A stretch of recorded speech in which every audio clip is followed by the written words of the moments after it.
आखिरकार भारत का चंद्रयान-3 बड़ी ही चतुराई से चांद पर लैंडिंग करने में सफल हो चुका है। जो काम रशिया का लूना 25 न कर पाया वो हमारे चंद्रयान ने कर दिखाया। दोस्तों, रशिया का लूना 25 जो कि चंद्रयान से 10 गुना ज्यादा महंगा था, वो भी हमारे सस्ते से चंद्रयान के आगे हार गया। चंद्रयान भले कम पैसों में बना था, लेकिन भारत ने यह दिखा दिया कि इतने कम पैसों में इतने बड़े मिशन को अंजाम कैसे देते हैं। अब दोस्तों, चंद्रयान आखिर आगे क्या करने वाला है, चंद्रयान ने लैंडिंग के 15 मिनट पहले क्या क्या किया और ये कितने समय तक चंद्रयान चांद पर चलेगा, सब कुछ आज हम आपको इस वीडियो में बताएंगे। तो चलिए वीडियो को शुरू करते हैं। दोस्तों, भले चंद्रयान चांद पर उतरने में कामयाब हो चुका है, लेकिन चांद पर उतरने के 15 मिनट पहले जो कारनामे चंद्रयान-3 ने किए वो दुनिया का कोई भी चांद मिशन नहीं कर पाया। बता दें कि भारत का चंद्रयान-2 भी इन्हीं आखिरी 15 मिनट में फेल हुआ था। दरअसल चंद्रयान-3 अपने आखिरी 15 मिनट्स में 4 चरणों से होकर गुजरा।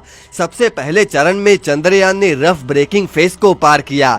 इस फेस में चंद्रयान ने अपनी रफ्तार को एक झटके में कम कर दिया और इस फेस में चंद्रयान के पास 690 सेकंड्स का समय था। इस दौरान चंद्रयान ने दोस्तों अपनी हॉरिजॉन्टल स्पीड को घटाकर वर्टिकल स्पीड को बढ़ाया।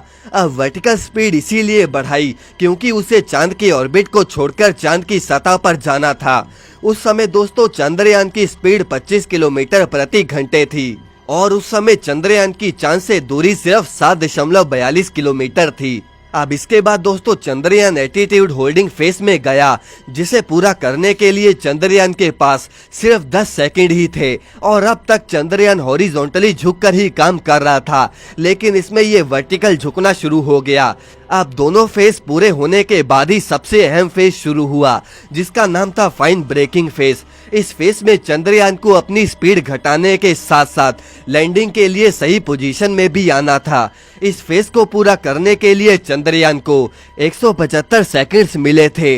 इसमें चंद्रयान पहले तो अपनी हॉरिजॉन्टल स्पीड को 0 पर लेकर आया, दूसरा उसने अपनी वर्टिकल स्पीड को भी 59 मीटर प्रति सेकंड से 0 पर कर दिया और तीसरे में उसने अपनी पोजीशन लैंडिंग के लिए तैयार कर ली। यानी कि इस पोजीशन में चंद्रयान पूरी तरह से वर्टिकल पोजीशन में आ गया और उसके पैर नीचे की तरफ थे। तीसरे फेस में उसकी चांद से दूरी सिर्फ 800 से 133 मीटर ही बची थी और फाइन ब्रेकिंग फेस के बाद चंद्रयान की रफ्तार 0 हो गई और लैंडर में लगे थ्रस्टर्स उसे आगे की गतिविधियों के लिए पावर देने लग गए। बता दें कि 2019 में भेजा गया चंद्रयान-2 फाइन ब्रेकिंग फेस में ही लड़खड़ाया था, जिसकी वजह से उसकी क्रैश लैंडिंग हुई। 3 फेस पूरे होने के बाद चंद्रयान की लैंडिंग का फाइनल फेस शुरू हुआ, जिसका नाम था टर्मिनल डिसेंट फेस। इस दौरान विक्रम लैंडर तेजी से चांद की तरफ बढ़ा और इस समय उसकी दूरी सिर्फ चांद से 150 मीटर ही रह गई थी। अब इसी ऊंचाई पर विक्रम लैंडर अपने लिए सही जगह चुन रहा था।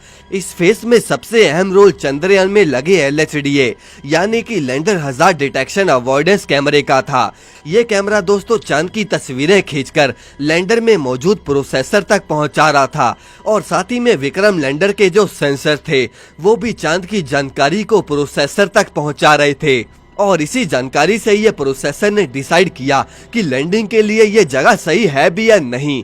अगर दोस्तों प्रोसेसर ये बताता कि नीचे जगह सुरक्षित है तभी चंद्रयान नीचे लैंड करता और अगर प्रोसेसर ये कहता कि नीचे जगह सुरक्षित नहीं है तो चंद्रयान कोई नई जगह ढूंढने निकल जाता और फिर से सेंसर्स और LHDA डाटा प्रोसेसर को भेजते और जब तक प्रोसेसर को अच्छी जगह नहीं मिलती तब तक ये ऐसे ही चलता रहता। दोस्तों, अभी फिलहाल चंद्रयान हमारा चांद पर चला गया है और अब इसका रोवर बाहर आएगा और इसरो चांद पर एक्सपेरिमेंट करेगा और उन एक्सपेरिमेंट्स का सारा डाटा इसरो को वो भेजेगा। दोस्तों, आगे की वीडियोस में हम आपको चंद्रयान द्वारा भेजी गई तस्वीरें और वीडियोस को भी दिखाने वाले हैं। आप बस हमारी इस वीडियो को जल्दी से लाइक करके चैनल को सब्सक्राइब जरूर कर दें।